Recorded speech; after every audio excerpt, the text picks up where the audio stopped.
Avery, whose show is this?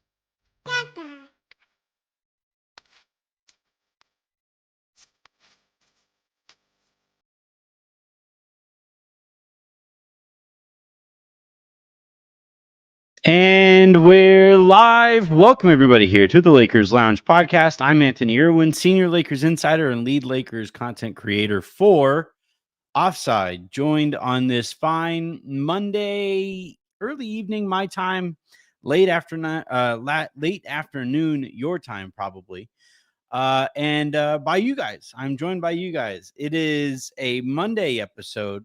Lakers played yesterday, which means that we will have a true Mailbag Monday, unless you're listening to the podcast in podcast form, in which case there goes the alliteration. But yeah, today on the show, I'm going to quickly give a little quick spiel while you guys kind of filter in here about the Lakers season so far, some of the stats that are going on and that are worth monitoring, and how basically the Lakers have allowed everybody, as they tend to do, but the Lakers have allowed everybody to plant their flag on one island or another, whether you think the Lakers are legit or you think that the Lakers might be a little fraudulent, or at least not as good as their record might indicate.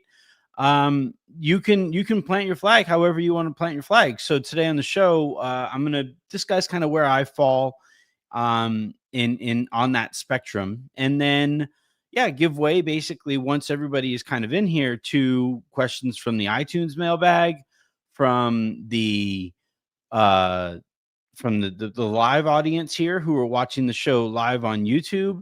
I asked people for questions on Twitter, so I'll get to some of those as well.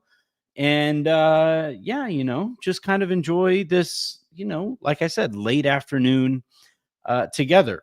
Quick reminder, please do hit that subscribe button wherever it is that you guys are watching. So if you guys are on Twitter, you can follow me there. It's one way to make sure that you get these notifications when they go live. If you guys are watching on Twitter, but you want more specific notifications, head on over to youtube.com/@LakersLounge and follow the show, subscribe to the show, and also hit that subscribe button and the notifications button to get you going there. And then if you guys are listening to the show in the morning, make sure you guys are subscribed wherever it is that you get your podcast, preferably on Odyssey. But as I've been saying lately, doesn't matter. You like Spotify? Spotify to your heart's consent. You like iTunes? Hard to mess with a classic. No matter what it is, no matter which choice you guys make, so long as y'all are subscribed and rating and reviewing and all of that good stuff, that's all that I frankly care about. But yeah, let's go ahead and dive on in, starting with kind of where I sit on the Lakers 16 games in. So on one hand, the Lakers are 12-4. They already have 8 road wins in 10 opportunities to get those road wins. No, they are not exactly slaying dragons while they're on the road, but road games in the NBA are difficult. And particularly if you're the Lakers and night in, night out, the arena is probably going to be sold out. The other team is going to know that too. A lot of those road games are going to be on national television for those teams. Might be one of a handful of national TV games that squad plays. So you just, the road game for the Lakers is, slightly ratcheted up a little bit compared to road games that, say, the Charlotte Hornets play. But the other thing, to take into account is that you play who you play. And eventually this road schedule is going to get more difficult. And that's why it's that much more important that the Lakers have picked up 8 road wins in 10 road chances. So that's been good. They have figured out ways to, last night aside, their offense in the clutch has been very good. The defense is, kind of where you would expect it to be. Not stellar, not terrible. They are doing a good job of not fouling, and for the most part this season have done a good job on the defensive boards, thus eliminating some of those second chances. The Lakers just don't have good enough defenders on their team to defend multiple possessions or multiple shots per possession. So clearing those boards the way that they have has been very crucial. So that's been good. And yet, point differential is tells the story of a pretty mediocre team. And if you're mediocre playing against lesser competition, that does start to make you nervous what it might look like when that competition gets more difficult. Like Raj and I talked about last night, I believe the point differential has probably updated to this point, but it probably didn't get any better for the Lakers. They only won last night by 2. So yeah, the Lakers, still have a 2.7 point differential so far this season. So it's like with 2 plus 2.7 probably puts you at like a maybe 7 or 8 seed in the West. And that might indicate that there might be eventually some regression on the horizon. But it also, is worth noting, by the way, that they have gotten all these wins, racked up all these road wins, while they haven't had LeBron for most of the season to this point. And when they have had LeBron, he's been clearly working himself back into shape. And he and Luka and the rest of the team are working on their chemistry together. You have Luka has missed time already this season. The they basically didn't get a preseason now that was kind of by choice, but they didn't really get a preseason to run through a lot of their stuff. So it's been, they've been winning, and yes, they haven't been winning convincingly, but they've been winning while they have basically been running through what has essentially been their preseason. LeBron literally said that last night that the couple of games that he's played so far in this last week, that's basically been his preseason and training camp, seeing as he wasn't able to to be able to he wasn't able to practice with his guys last or in the month or so leading up to the season. So just got word from the South Bay Lakers that Kobe Buffkin has earned a call up with the Memphis Grizzlies. I think that was reported earlier, but breaking news, officially official. But yeah, I would say where I sit on the matter, somewhere in the middle. I would probably say that the Lakers defense does concern me a little bit, especially if JJ Redick is going to stick with the starting group as he has so far. The playing, starting Rui and bringing Marcus off of the bench essentially has led to or been the final, kind of nail in the coffin for any rotation opportunities that Jared Vanderbilt was going to get, because it's really difficult to have Vando and Marcus Smart out there at the same time. And if you take Vando out of the rotation, that's probably one of your better athletes on the team. And in a Lakers team that was already not very athletic gets less so. So maybe we just have to hope and wait for Adu Thiero to get the call up sooner rather than later, so that the Lakers can inch closer to league average in terms of athleticism.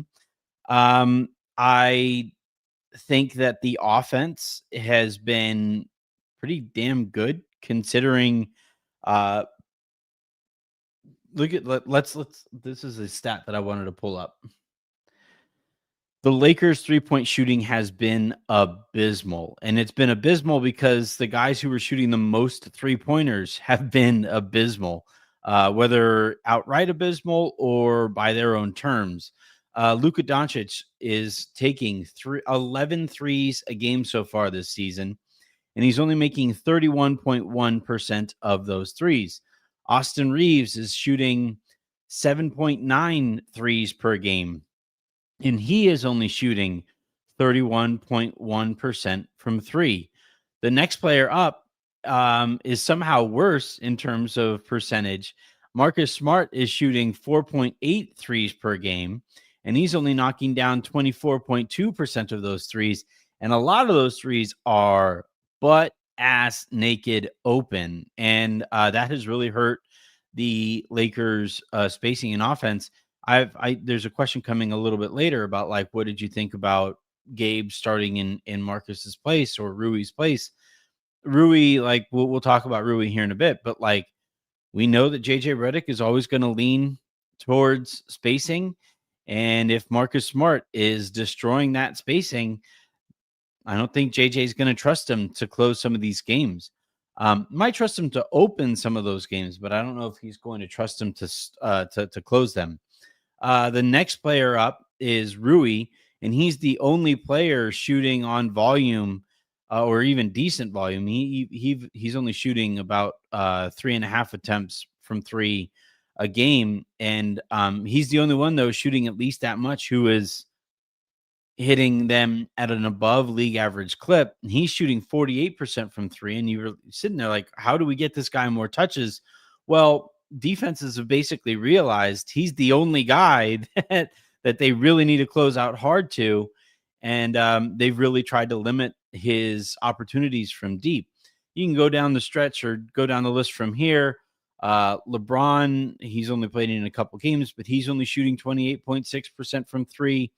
Dalton Connect is shooting 32% from three on 3.3 attempts per game. He's catching DNP CDs recently, though, so his stats don't really count. Jake LaRavia is shooting just over three shots from three per game, and he's only hitting 34.6% from three. So it's like, and a lot of these shots are good shots. I would say the only shots that I wish the Lakers would kind of tweak their shot diet on are probably Austin's, and then maybe by extension Luka, where those guys are shooting those step back ISO 3-pointers that I just don't love.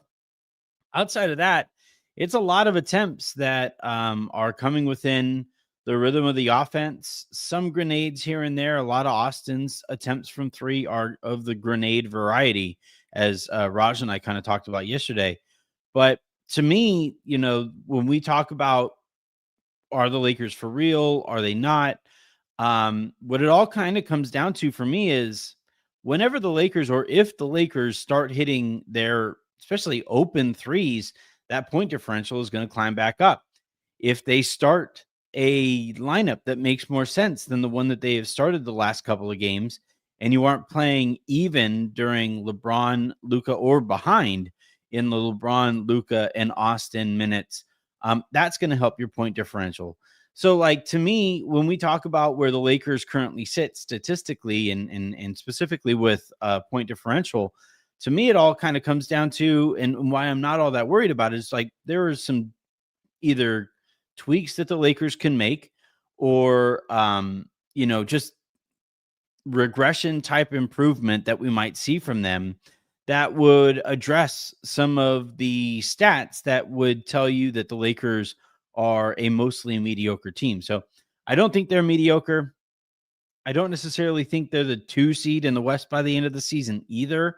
Not without some clear upgrades. And, while we're talking about shooting and while I spent the last 3, 4, 5 minutes talking about shooting, this is one of those things that like, I'm really excited for the Mark Walter era of the Lakers to start kicking in because like awesome timing here, Christian. Christian Navarro, A295. Can the Lakers hire a shooting coach? Exactly. Right? Like, this is the thing. Will a shooting coach fix all of this? Maybe, probably not. But for the sake of my own sanity, can we just see? Right? Like, I was always a pretty bright kid. And to the extent to that, like, I probably should have been in better classes and I got bored and I often like just kind of wandered away from whatever the lesson was we were supposed to be listening to. And I would like just not study the way that I should have studied or put in the work because I was bored by a lot of the work. And so one of the things that used to drive my dad crazy was like I would take a quiz or I would bring back a progress report or something like that, and they would have like a B average, or I'd get like a B or a B plus on a quiz or an A minus on a quiz, and it's like I would tell dad, "Yeah, look at the grade I got. I didn't even study," and my dad was just like, "Then study and get better grades."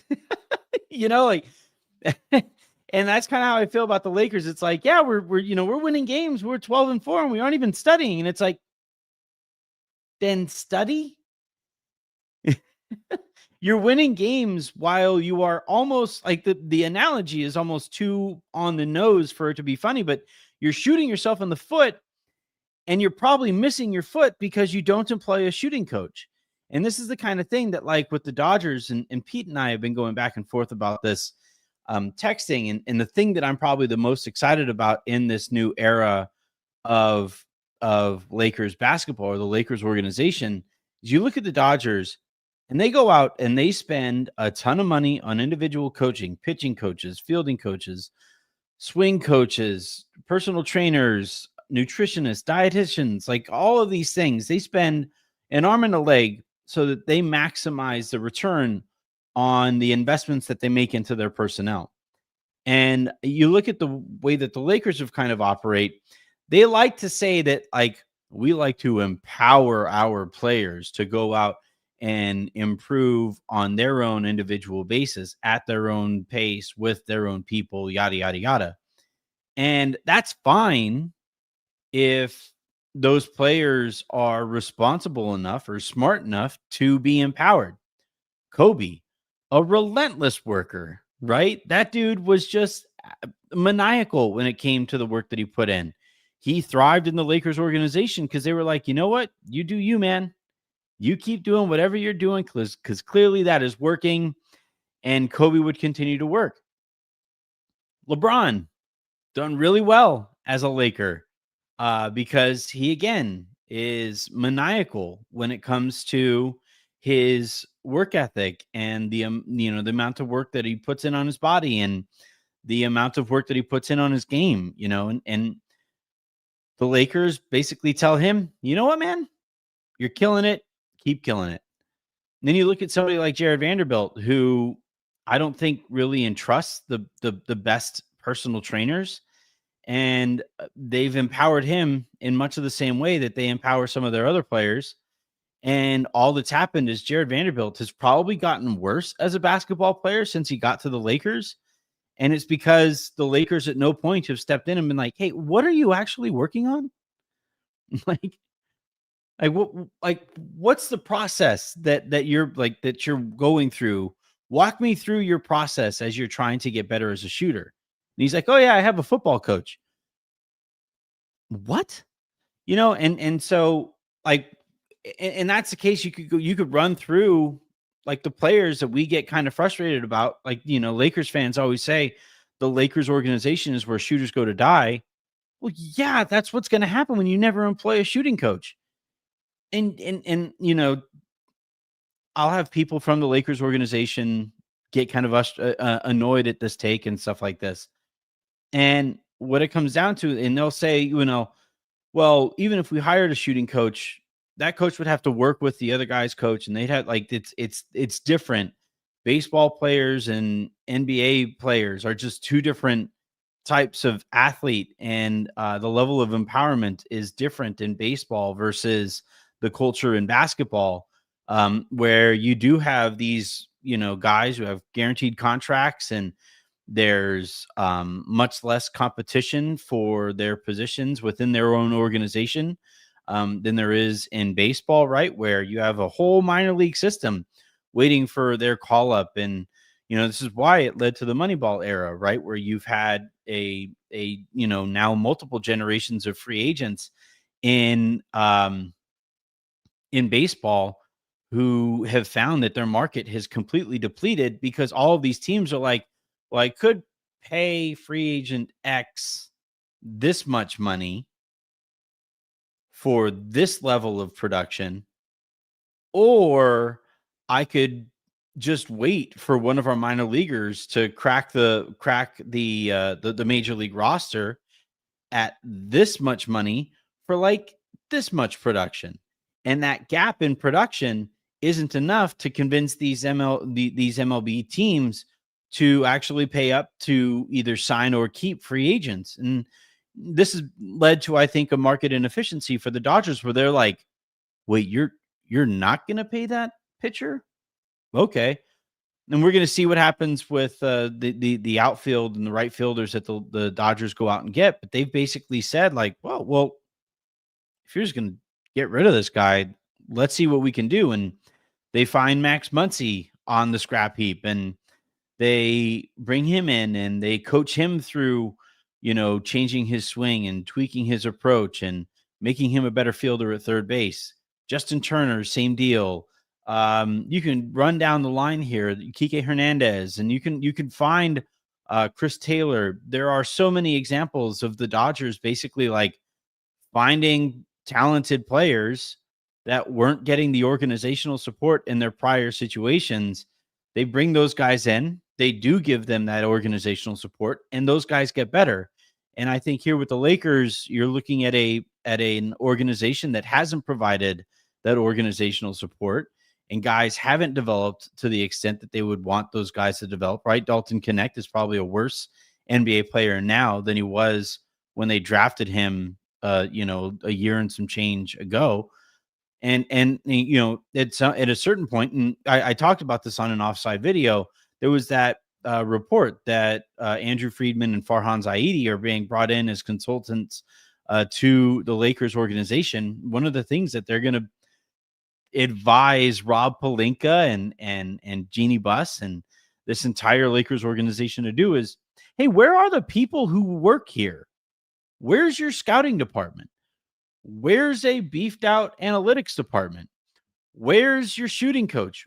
Where's your skills coach? Where's this guy? Where's this guy? Well, how do we go out and get these people?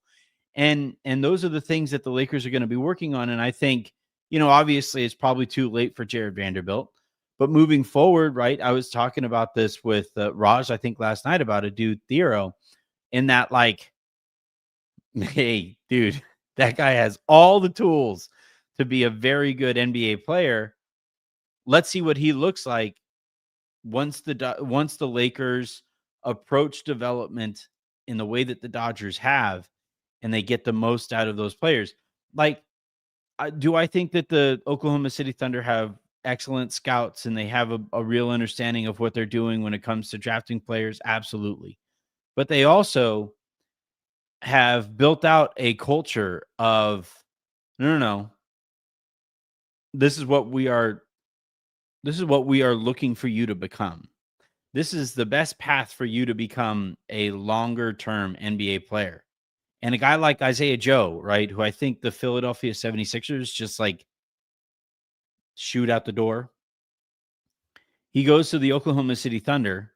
They bring him in and they're like, "Hey man, you're an excellent shooter. Let's keep that. You're also a pretty decent athlete. Let's see if we could turn you into a good defender too." And now all of a sudden, you are a prototypical 3-and-D wing that we are just looking to replicate over and over and over again. And lo and behold, their roster is filled with all of these guys who, like, yeah, some of them are high level draft picks, right? Chet was a very high draft pick, and they, Shai Gilgeous-Alexander was, I think, a relatively high draft pick as well. And they have these guys who, yeah, their pedigree was such that it was worth it to take a gamble on those guys. But then on top of it, they brought those guys into their organization, and they're like, well, what if you approached your development this way? What if we did this and worked with your team to make sure that you're working on this and improving on this? And here are these milestones that we are looking for you to hit, these boxes that we need you to check as you become the type of player who gets minutes in our system. That's completely gone. Like, that is not a thing with the Lakers organization. That's something that the Lakers need to really work on. And so, like, this became an entirely different spiel.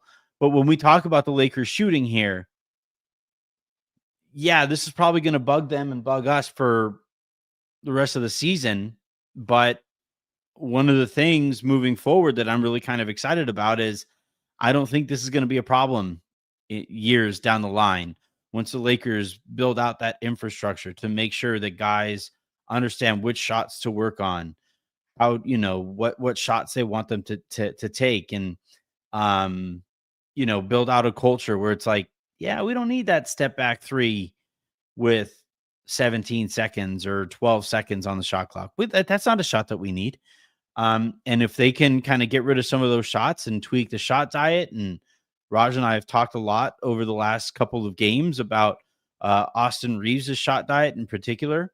If some of those things get tweaked and the Lakers 3-point shooting elevates quite a bit, now you're probably going to take that 2.7 point differential and turn it into a double digit point differential. And maybe, just maybe, Luka will be able to rest in some of these fourth quarters. That'd be nice, right? Like, that's I think what I'll be looking for in the next, like, we always talk about the league looks at seasons in quarters. In the next quarter, once we cross that 20 game threshold, this is going to be the next thing that I'm really kind of looking for, is turning that corner, improving 3-point shooting, and watching that point differential go up. But I think the Lakers are still pretty good. That went longer than I expected it to. So I'm going to dive on into your guys' questions here. First question from the iTunes mailbag from Kush Corleone writes, hey, Anthony, congrats on the new gig. Enjoy the whole walking to my office bit. As a work from homer myself a few times a week, I always laugh about how I'm always late to work somehow at my desk in my bedroom. Part of it is that, like, I'm used to work from home culture, where a lot of my coworkers, whether it be at Odyssey or whatever, they tend to be late for meetings too. So I always just kind of plan on sitting down at my desk like a minute or two late. And that's when everybody's also probably sitting down. So a minute or so late is probably on time nowadays. But anyway, in your opinion, these baseball style miniseries the NBA is implementing to see if we'll stop crying about the lowering the amount of games, do you think there's any advantage for us fans who want a lineup change, smart for Rui, with this style of schedule if the glaring issues happen twice in a row against the same team? Like, if we really start off slow again, make the same adjustments and come to the same result, do you think it's easier for JJ to justify a change sooner, or do coaches go by a larger sample size than that and wouldn't factor these two back-to-back games as a part of a major decision to bench Rui when he really hasn't done anything wrong? Yeah, I think the larger sample size is what matters more, and obviously results are always going to matter in this kind of topic as well. There's a lot that goes into whether or not you should be benching Rui, and one of the concerns internally from the Lakers is, what is this going to do to this guy? Is he going to remain the kind of engaged that we need him to be when he comes off of the bench? Or if we bench him, will he sulk? And now all of a sudden, like, what if moving Marcus Smart to the starting group doesn't bring the return, the shot in the arm return that you're looking for? And on top of it, Rui starts sulking, and you might lose him at least for a chunk of the season, if not outright completely. Now all of a sudden you're talking about a ripple effect that impacts the team in a variety of ways. So I am still on the side of tweaking the starters, and I think the sooner you do it, the better, so that you have the opportunity to tweak it back if you need to. But to me, it's if you to answer the question as far as like how teams handle this, one, it's a team by team basis. No two teams handle things identically the same. But also with JJ Redick, he is taking into account the context of these games. And like with kind of older school coaches, the thinking is always, well, we're winning, so are you really going to continue to complain while we're winning? And I'll raise my hand and say yes. But, but with JJ and some of these newer school coaches, they are less reticent to make some of those changes, even while they are racking up wins. Cause it's like, yeah, we're winning, but does barely squeaking by a Utah Jazz team count as the kind of win that you want to hang your hat on? Probably not.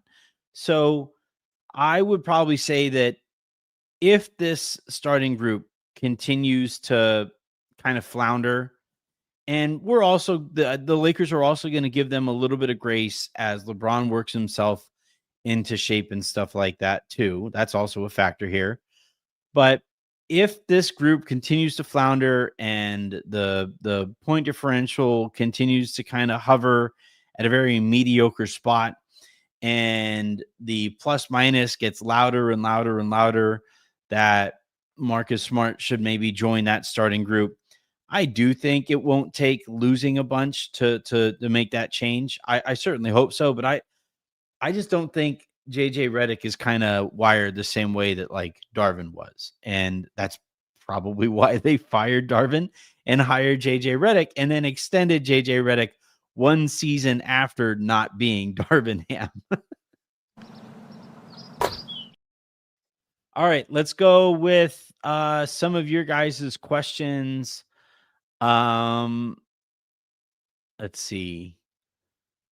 I'm gonna go to Twitter and answer some of those where. So just in order of the order in which I'm seeing them, at JR Smith Range writes one, what roster need would you like to see the Lake to see addressed by trade deadline, starting three or backup big?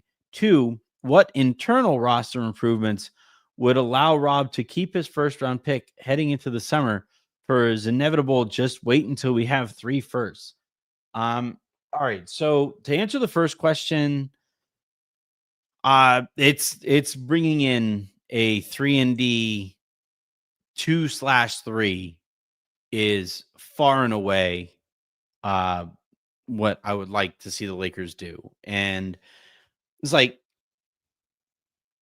I like Marcus Smart, love his motor, his point differential or his plus minus or his net rating, I don't think is at all a coincidence because he's the only guy in their rotation who plays that hard and is that capable defensively. Um, so like ideally, and maybe this also answers too, right? Ideally, Marcus Smart learns how to shoot better, and starts knocking down better than 30 something percent of his wide open catch and shoot threes. And that makes it easier to move him into the starting group. But without hoping and praying that Marcus Smart becomes a shooter that he just hasn't been over the course of his career, without that happening, the Lakers do, I think, if they want to viably compete for a championship, it would require them going out and trading a first round pick to bring in a starter level 2/3 who slides Austin to a secondary perimeter defensive role, slides Luka to a tertiary primary perimeter defensive role, allows LeBron to just focus on guarding fours and rebounding, and then makes life easier on DeAndre Ayton by not having so many straight line drives as Rui is kind of giving up. So like that to me is like the clear roster need. It's just a matter of whether or not Rob Pelinka decides that a role player is worth trading a first round pick for. And that's not really how he sees things, unfortunately. Um, the backup big one is interesting because I think Jackson has been mostly fine as the backup big, but I don't I still don't think I would trust him in a playoff series. And if you were somehow able to bring in a starter, like a starting caliber center who moves DeAndre Ayton to a bench role, now all of a sudden the Lakers are really cooking. So that would be something that, and then also obviously, Jackson Hayes becomes a break glass in case of emergency type center. And then I would say I would trust at that point the starting or the center rotation. As it stands right now, yes, I think Ayton has been good compared to relative to expectations. Yes, Jackson Hayes has been fine as a backup, but remember, if we're talking about title contention, I just don't think those guys are going to hold up against the OKCs of the world, the Denvers of the world, and or even shit, trying to deal with Houston's front line, which is their offensive rebound rate. I know Zach Lowe has been banging this drum quite a bit. Their offensive rebound rate is north of 40%, which is unheard of. It's like they're rebounding 2 out of every 5 misses that they get or that they shoot. And that's why, that's propping up their offensive rating. So, yeah, I would say 3 and D wing, but I also wouldn't exactly cry or river if the Lakers went out and traded for or acquired a big who moved Aiton into a bench role. But that might be I might be in the minority on that one. We'll see. Next question here. Let's see if we have any questions from the uh from the chat. I'm trying to find so Adam is asking, when are they going to sign Drew Timmy? There was a report about that I thought I saw, and I asked about it, and I tried to get any clarity on who they were waiving to do it, and nobody was really able to give me any clarity. So I'm not throwing water on that report or whatever, but it was a little odd that, you know, that report surfaces and if anything, like Kobe Buffkin, maybe the guy that they would consider doing all of that for, one of the guys that they would consider doing that for, he gets picked up, he goes elsewhere. So they might have to hustle and make that decision quickly. It's clear that JJ Redick doesn't trust Christian Coloco, so maybe Coloco is the natural fit. I think it would be a mistake to waive Coloco for Drew Timmy personally, but I also have more faith in him than JJ Redick does. The Lakers also like Magnon, but you know he like the problem with the Lakers 2A guys right now is that a lot of them are kind of looking like they're a year away from being a year away, and that makes it kind of difficult to believe in them to long term, or let alone that they can help if the Lakers get in a tight spot, right? Injuries and stuff like that. So, I guess Drew Timmy could help a little bit there, but you know, um, Christian Coloco started games for the Lakers last year, and I thought it was pretty good. So I wouldn't like the idea of signing Timmy for, and waiving Coloco. Next question here from at Bashir 41096. What did you make of Rui not closing last night? And what are you hearing / already know on the willingness to have him included in trades? Well, the Lakers, it's not like Rui is off of the table to the extent that like Austin is kind of sort of off of the table, right? On one hand, he is very popular throughout the Lakers organization. He is considered a win by organizational standards, and that is something that really matters to Rob Pelinka. On the other hand, he was up for an extension this year, and those conversations never really got very far. So I would probably say that, if the Lakers, like Pete and I were debating Trae Young this morning, and not Trae Young, Trey Murphy. And I was like, would you swap Rui and a first for Rui and stuff for a first for Trey Murphy? And he said no. We're probably going to pick this conversation up on Friday, but he said no. And I think I'm a yes, just because he does get those threes up in volume, and he like Rui right now offers more theoretical spacing. Murphy offers legitimate spacing. So that would be one of the things that I would be kind of pushing towards. But um, yeah, it's not it. To answer the question here, like as far as the Lakers' willingness to include this guy in trades, yeah, they are, and but that said, he's too good. Like I've seen some of the conversation, not necessarily from Lakers fans, um, but like when I see other people, especially people who cover the league nationally, throwing together Lakers trades and stuff. I like far too often see Rui as the perception is that they see Rui as salary fodder, and or salary filler, and he's just not. Like he's a legitimately good NBA player. I think he's miscast on this team out of necessity, and I think whenever the Lakers or if the Lakers trade him, there's a good chance that they'll see him thrive somewhere else if he is put in a spot that makes more sense for him.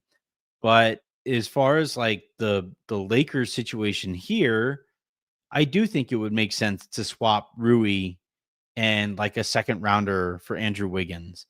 Um, a first, I would want to protect the first if I'm going to give up Rui for Wiggins. But yeah, like if it comes down to it, I haven't been told by anybody close to the Lakers that like Rui is not on the table. That would be ridiculous. There was the comment heading into the offseason that Rui is considered part of the Lakers core. Um, and I received a little bit of pushback on that when I kind of talked about it on the show. So yeah, I would probably say that with Rui, it's I don't want to sound too strong on this. I would be kind of surprised. No, I would say with Rui, if the Lakers trade Rui, it will be with a first round pick for an all-star. That's what that's the kind of move that the Lakers would be looking to make if they move Rui. What I think the Lakers would prefer to do is trade for Rui's replacement with Rui on the team and then see if Rui continues to be bought in, even though he would then be in a bench role.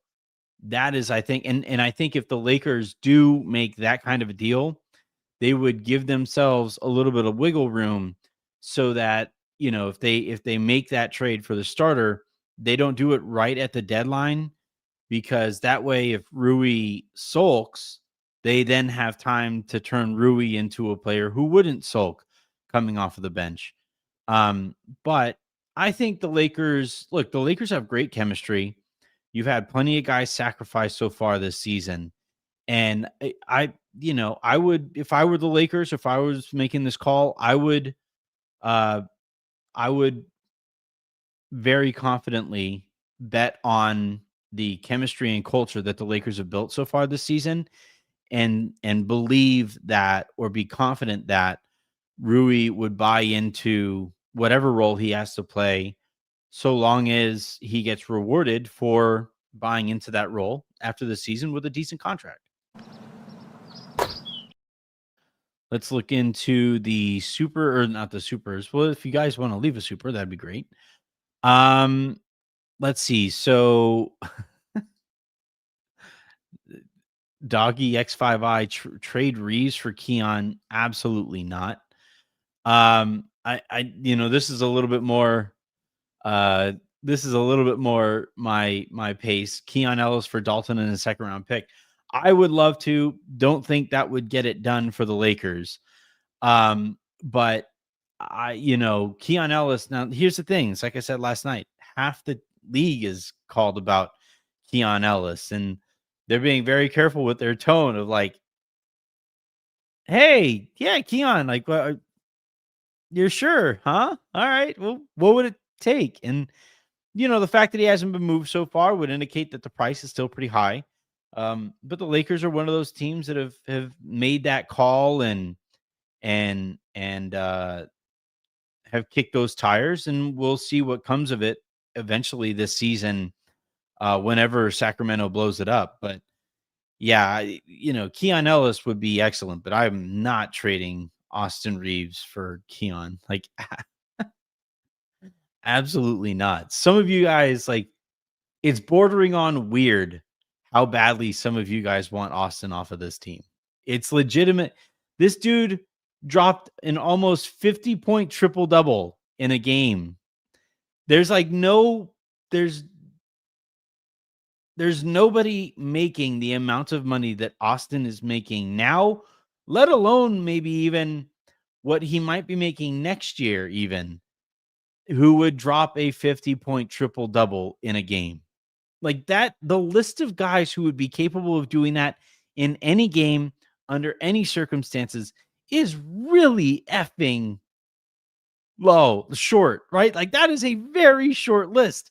And you're like, yeah, Keon's a better fit. Then try to find a different way to bring in Keon Ellis.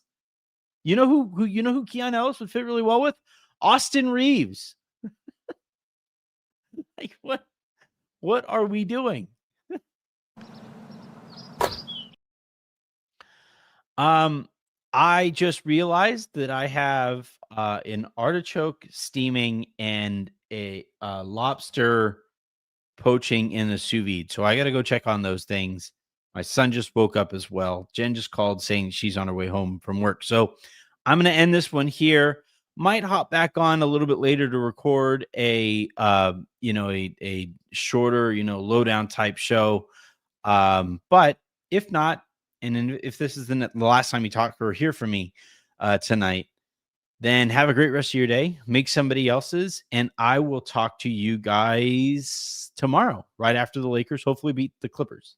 Have a good one, everybody.